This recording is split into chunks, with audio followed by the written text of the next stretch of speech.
instead is the House having the subpoenaing the Clintons and past Right. officials of the Department of Justice, because they want to make it an Epstein-Clinton issue Right. again.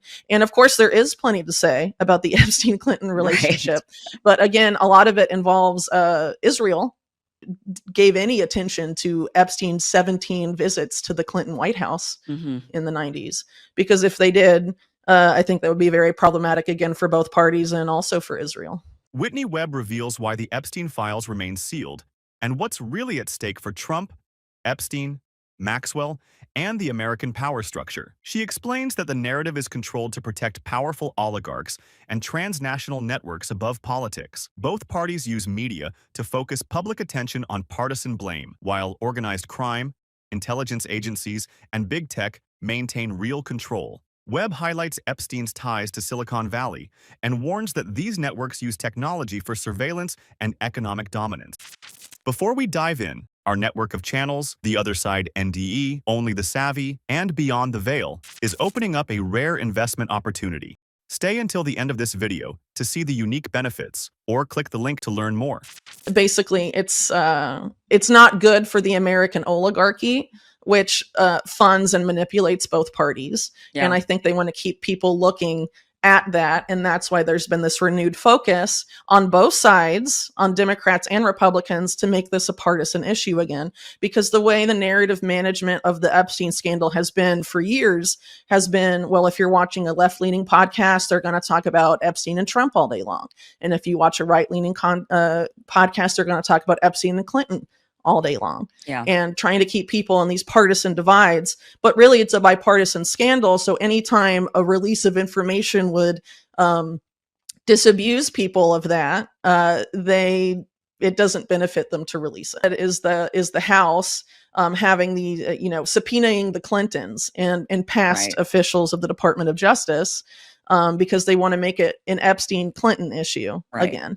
And of course, there is plenty to say about the Epstein-Clinton relationship, but again, a lot of it involves Israel, and they won't touch that with a 10-foot pole. Instead, they'll focus on Clinton after he left office, and focus on how Epstein was very involved with setting up the Clinton Foundation and the Clinton post-presidential philanthropies.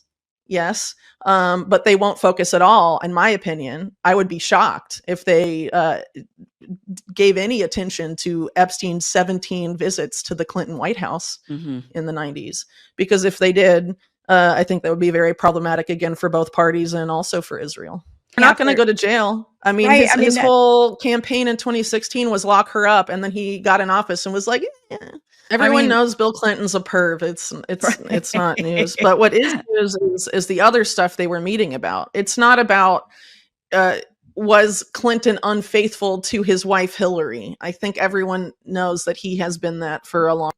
I think the scandals are, yes, perhaps well, definitely, but it should be just one of several focus points, that Epstein basically helped Clinton set up the Clinton Foundation, the Clinton Health Access Initiative, and the Clinton Global Initiative after he left the presidency, and helped to design those philanthropies. He helped design philanthropies for people like Bill Gates too, and a lot of these other figures. He had a direct line to the people that decide who gets Nobel Prizes and stuff, and had a lot of influence in the world of quote unquote philanthropy, which really isn't that. It's influence peddling and money laundering, a lot of times disguised as philanthropy, when you're talking about these people. And Epstein was a financial criminal. And one of the reasons he got involved with intelligence networks was because he was very good at working the world of shadow banking. Yeah. And that's pretty clear when you look at his trajectory. He was sought after for that by the elites to a big extent. So he was structuring a lot of these philanthropic institutions and all of that for them, to help them expand their influence and power. And, also Epstein was interested in eugenics. And so a lot of these Clinton Health Access Initiative, Gate Foundations stuff, kind of arguably have some of this, rebranded eugenic stuff in them, as I argued in some of my work during the COVID era. But they're not going to talk about Epstein and Clinton in the 1990s. And you can read my book if you'd like to know why. But in short, one of the main people he was meeting with at the White House was this guy named Mark Middleton. And as the Epstein scandal, relatively shortly after the details of Epstein's visits to the White House were made public, I believe actually it was the Daily Mail that first sort of published some of the logs on them and revealed that he was mostly meeting with Middleton. Middleton ended up dead. He was hanging from a tree by the neck with an extension cord and had a shotgun blast to the chest. And a court sealed all the forensic evidence and photos taken at the scene so that no one can ever look at them. And it's very bizarre because that was the same year that Jean-Luc Brunel turned up dead in a prison. And of course, Epstein himself turned up dead in a prison. So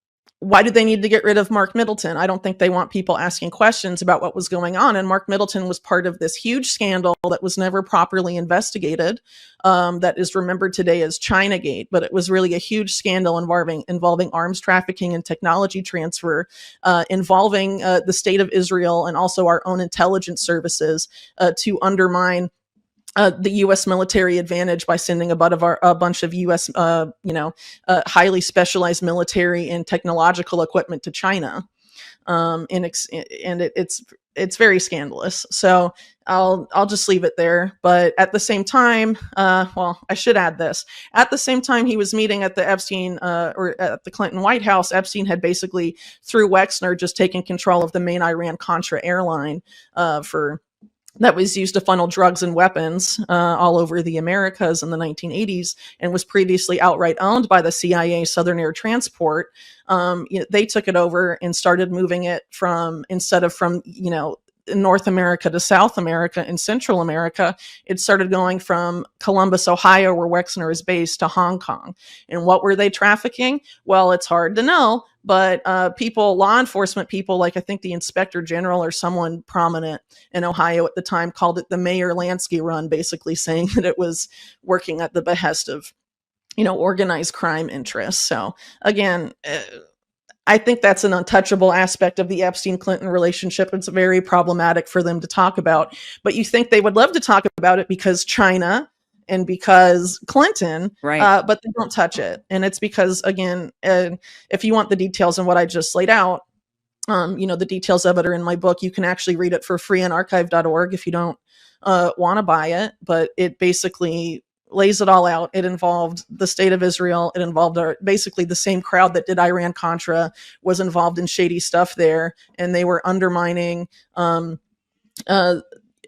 basically trying to do a massive technology transfer of military technology and satellite technology. And no one was ever prosecuted. The story isn't just about scandals, but about a system of control using blackmail and influence to protect the richest and most powerful. Webb urges viewers to look beyond headlines and follow the money to see who truly holds power in America and beyond. Same thing. It's the same thing with Bill Gates, too. So mainstream media and the official story would like you to believe that Epstein and Gates didn't know each other until 2011, but there's evidence that they knew each other in the 90s.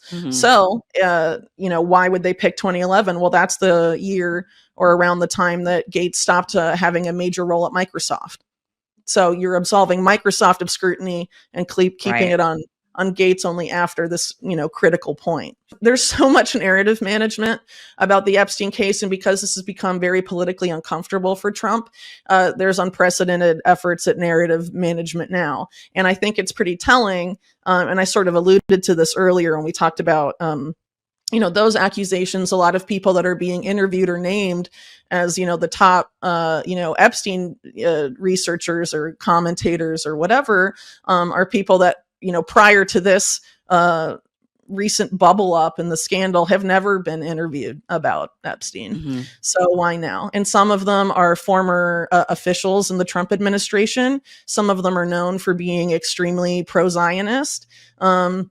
and some of them, are known for taking partisan slants on these issues, or have, past longstanding affiliations with entities like the Hudson Institute, which, if you're not familiar with the Hudson Institute, it's a neocon think tank that includes fellows like Nikki Haley, William Barr, and Mike Pompeo.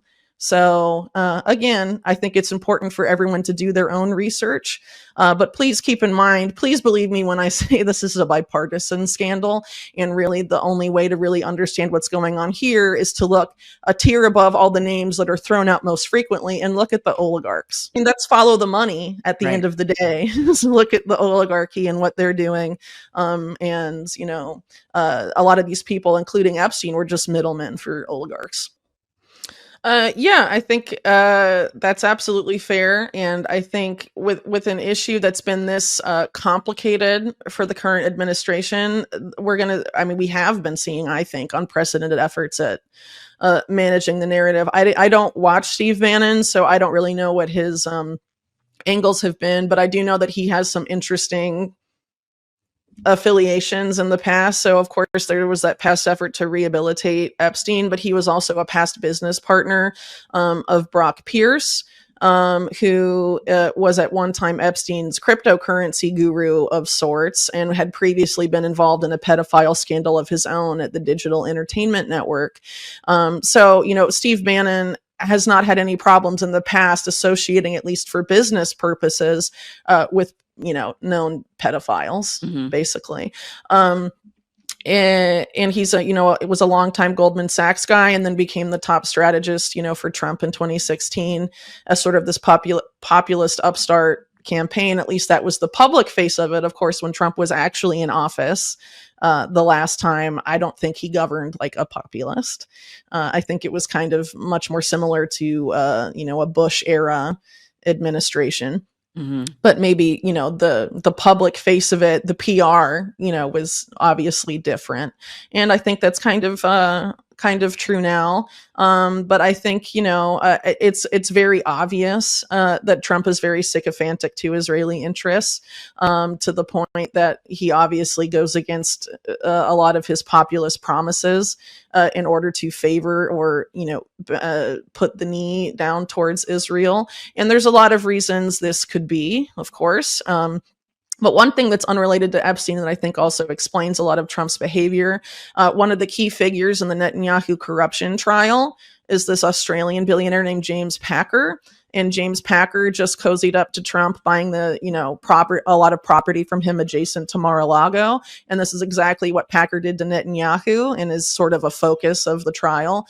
And Packer is known for not really being mentally well, and he tends to kind of have figures that act as handlers. And arguably the person that does that for Packer is this guy named Brett Ratner, who is now producing this documentary that's, going to cost a lot of money, I guess, or going to make them a lot of money on Melania Trump, that's supposed to air at the end of the year. But he was previously basically exiled from Hollywood because of all the accusations around him during the Me Too era, and he basically fled to Israel, or immigrated there, got handed an Israeli passport a week after being Netanyahu's guest of honor at a UN event. The other guest of honor was Alan Dershowitz, another circled name in Epstein's black book. And Brett Ratner is basically said, well, he does say that he is an adopted son of this guy named Alvin Malnick, or Al Malnick. And Malnick makes it very clear that,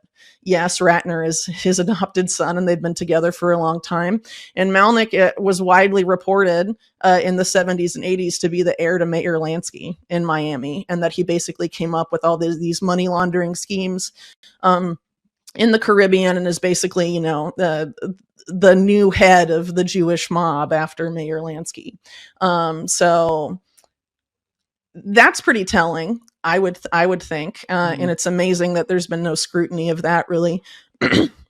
Or of figures like Brett Ratner, who also has ties to the Diddy scandal, that is also being swept under the rug. And now Trump is probably going to pardon Diddy. I would argue, as I have in my reporting on that case too, there's a lot more overlap in these things than people would like to look at. But instead of talking about that, even in independent media, the narratives that are being spun are considerably different. And again, trying to keep people mostly in partisan boxes, or to focus on specific figures that are easy fallmen at this point, that they could make examples of or humiliate even. And there's also the added narrative management angle of Ghislaine Maxwell. Now, potential pardons being floated for her. Will she testify? She wants immunity and all of this stuff. But Ghislaine has made it very clear that she thinks her father was murdered, and that she thinks Epstein was murdered. And as she's currently in prison, I think and she's been trying to get out ever since she got in. And the Supreme Court might hear her case and might end up even declaring a mistrial at some point, depending on how that goes next year. I think it's pretty clear that Ghislaine would do or say anything to get out of prison and reduce her sentence. So who knows if we can really, find her testimony credible. But again, it's a narrative management thing. If she sits down and names the names that are convenient to a segment of a political base they want to rile up, she will do that. Watch the full interview linked below. The Trump-Epstein-Maxwell saga is just the surface of a deeper network shaping politics worldwide. Share your thoughts in the comments, and don't forget to subscribe and share for more investigative reporting. Crypto news moves fast, and so do opportunities like this. We've learned exactly the kind of content you love, and now you can be part of it in a way that goes far beyond just watching. This is a rare, limited investment opportunity with real benefits for early partners. No fluff, no fundraiser. Click the link in the description or pinned comment right now to see what's included and how you can get in before it's gone. Don't wait. Once it's closed, it's gone for good. This is a limited opportunity to invest in this channel. Click the link below to find out more.